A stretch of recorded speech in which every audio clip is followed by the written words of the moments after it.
Vladimir Poutine, un nom qui résonne aujourd'hui dans le monde entier. Mais qui est vraiment l'homme derrière le masque? Comment un enfant des rues de Leningrad est-il devenu l'un des dirigeants les plus puissants et controversés de la planète? Aujourd'hui, nous plongeons dans l'histoire fascinante de l'homme qui tient les rênes de la Russie depuis plus de 2 décennies. Une histoire de métamorphose, d'ambition et de pouvoir. Leningrad, 1952. L'Union soviétique se relève encore des cicatrices de la Seconde Guerre mondiale. C'est dans cette ville martyre, qui a enduré près de 900 jours de siège allemand, que naît Vladimir Vladimirovitch Poutine. Ses parents sont des survivants. Son père, Vladimir Spiridonovitch, a combattu dans l'armée rouge avant de devenir ouvrier. Sa mère, Maria Ivanovna, a traversé les horreurs du siège de Leningrad pour finalement travailler dans une usine ferroviaire. La famille vit dans des conditions extrêmement modestes. Un appartement communautaire où cuisine, toilettes et salle de bain sont partagés avec plusieurs autres familles. Leur espace privé, une simple pièce où ils dorment tous les trois sur des matelas posés au sol. Le jeune Vladimir n'est pas un enfant modèle, loin de là. Dans les rues glaciales de Leningrad, il traîne avec les voyous du quartier. À 10 ans, il boit déjà de la vodka, fume et cherche la bagarre. Son avenir semble tout tracé, celui d'un délinquant. Mais 2 rencontres vont changer sa trajectoire. D'abord, sa professeure d'allemand, Vera Gourevitch, qui détecte en lui une intelligence vive sous ses airs de caïd. Elle le prend sous son aile, l'emmène au musée, lui fait découvrir la musique classique et la littérature russe.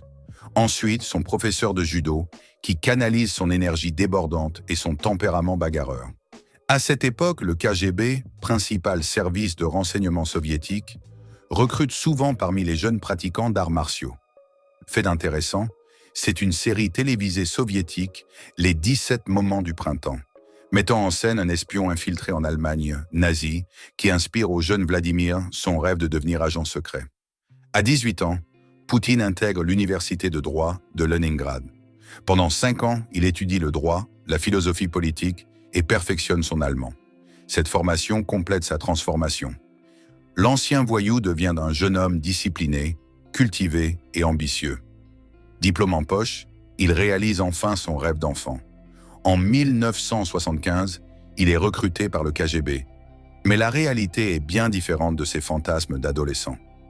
Au lieu de missions périlleuses à l'étranger, Poutine est affecté au contre-espionnage à Leningrad. Paperasse, surveillance routinière, tâches administratives, loin du James Bond soviétique qu'il imaginait devenir. En 1983, il épouse Lyudmila Shkrebneva après 3 ans de relation. Elle découvre seulement après leur mariage que son mari n'est pas policier, mais espion. Malgré cette révélation, ils auront 2 filles, Maria et Ekaterina. Finalement, à 32 ans, Poutine obtient sa chance. Il est envoyé à l'Institut Andropov, à Moscou, l'université du KGB. 1 an plus tard, en 1985, il est affecté à Dresde, en Allemagne de l'Est. Mais cette affectation, loin d'être glamour, s'avère décevante. Sa mission principale, recruter de nouveaux espions. L'ennui le gagne et Vladimir commence à boire. Puis vient le tournant de sa vie, le 9 novembre 1989, le mur de Berlin tombe. L'URSS vacille. À Dresde, des manifestants assiègent les bureaux du KGB. Poutine, seul face à la foule, brûle frénétiquement des documents secrets. Dans le chaos, il parvient à évacuer sa famille vers Leningrad, qui redevient bientôt Saint-Pétersbourg. L'espion déchu se retrouve à dormir chez ses parents, son pistolet sous l'oreiller, craignant pour sa vie. La chute de l'URSS en 1991 aurait pu marquer la fin de la carrière de Poutine. Au lieu de cela, elle ouvre un nouveau chapitre. Face à l'effondrement du système soviétique, Poutine fait preuve d'une adaptabilité remarquable. Il comprend que pour survivre, il doit surfer sur la vague démocratique qui déferle sur le pays. Il saisit sa chance en rejoignant l'équipe d'Anatoly Sobchak, figure démocrate nouvellement élu maire de Saint-Pétersbourg. Poutine devient rapidement son conseiller, puis son premier adjoint. À une époque de chaos économique et social, où la criminalité explose et où la population commence à regretter l'ordre soviétique, Poutine se fait remarquer par sa main ferme et son efficacité. Chargé de superviser les investissements étrangers dans la région, il transforme Saint-Pétersbourg en pôle économique attractif. Mais dans l'ombre, des rumeurs de corruption et d'enrichissement personnel commencent à circuler. En 1996, quand Sobchak perd les élections municipales, Poutine, fidèle à son mentor, démissionne. Mais sa réputation d'homme d'ordre est déjà établie. Il est rapidement appelé à Moscou pour rejoindre l'administration présidentielle de Boris Eltsine. Ce dernier, miné par l'alcoolisme et la maladie, devient progressivement un embarras pour la Russie. L'incident le plus fameux, sa rencontre avec Bill Clinton en 1995, où il était tellement ivre qu'il pouvait à peine tenir une conversation cohérente. En juillet 1998, Poutine est nommé directeur du FSB, successeur du KGB. À ce poste, il découvre un monde de corruption qu'il choisit non pas de nettoyer, mais d'utiliser à son avantage. L'épisode du procureur Skouratov est révélateur. Quand ce dernier tente d'enquêter sur les oligarques russes, Poutine fait installer des caméras dans sa chambre d'hôtel et diffuse les images compromettantes de ses ébats avec 2 femmes sur toutes les chaînes nationales. Le procureur est disgracié, les enquêtes enterrées. En août 1999, alors qu'il passe des vacances à Biarritz avec sa famille, Poutine reçoit une visite inattendue de Boris Berezovsky, oligarque et propriétaire de la première chaîne de télévision russe. Le message est clair, les hommes de pouvoir le veulent comme successeur d'Eltsine. Un mois plus tard, il est nommé Premier ministre. Puis, en décembre 1999, Boris Eltsine démissionne subitement. Vladimir Poutine devient président par intérim. Pour asseoir sa légitimité auprès du peuple russe, il saisit l'opportunité offerte par une série d'attentats terroristes qui frappent le pays. Il accuse les séparatistes tchétchènes et lance une guerre impitoyable en Tchétchénie. Le 26 mars 2000, sans surprise, Vladimir Poutine est élu président de la Fédération de Russie avec 53% des voix. Le nouveau président hérite d'un pays fracturé entre différentes visions, les progressistes pro-occidentaux, les nostalgiques de l'URSS et les traditionalistes tsaristes. Poutine réussit un tour de force, unifier ces courants contradictoires. Il recycle l'hymne soviétique avec de nouvelles paroles, conserve le drapeau tsariste et affiche une ouverture vers l'Occident.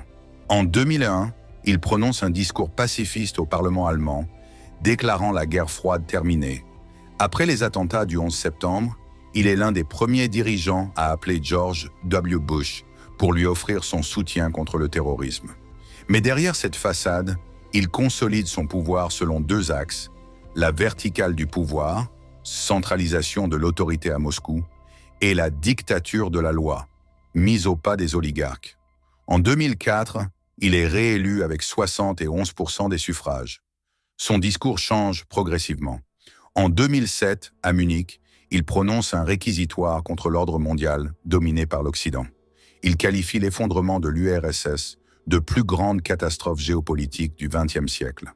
Confronté à la limite constitutionnelle de 2 mandats consécutifs, Poutine orchestre en 2008 l'élection de son fidèle Dmitri Medvedev à la présidence, qui le nomme immédiatement Premier ministre.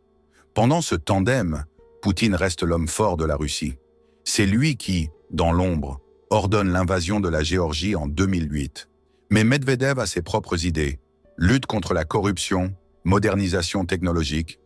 Internet se développe en Russie, ouvrant une fenêtre sur le monde extérieur. Quand Poutine annonce son retour à la présidence pour 2012, des manifestations sans précédent éclatent. Sa réponse est simple, les manifestants sont manipulés par l'Occident. Réélu en 2012 avec 64% des voix, Poutine durcit le ton. Il se rapproche de l'Église orthodoxe, s'oppose au mariage homosexuel en Europe et divorce de Lyudmila après 30 ans de mariage. Sur la scène internationale, il se sent méprisé par Barack Obama, qui qualifie la Russie de puissance régionale. Sa réponse ? L'annexion de la Crimée en 2014 et la création de médias internationaux comme RT et Sputnik pour diffuser l'influence russe. En 2018, après avoir accueilli la Coupe du monde de football, il est réélu avec 77% des voix. En 2020, il fait réviser la Constitution pour pouvoir rester au pouvoir jusqu'en 2036.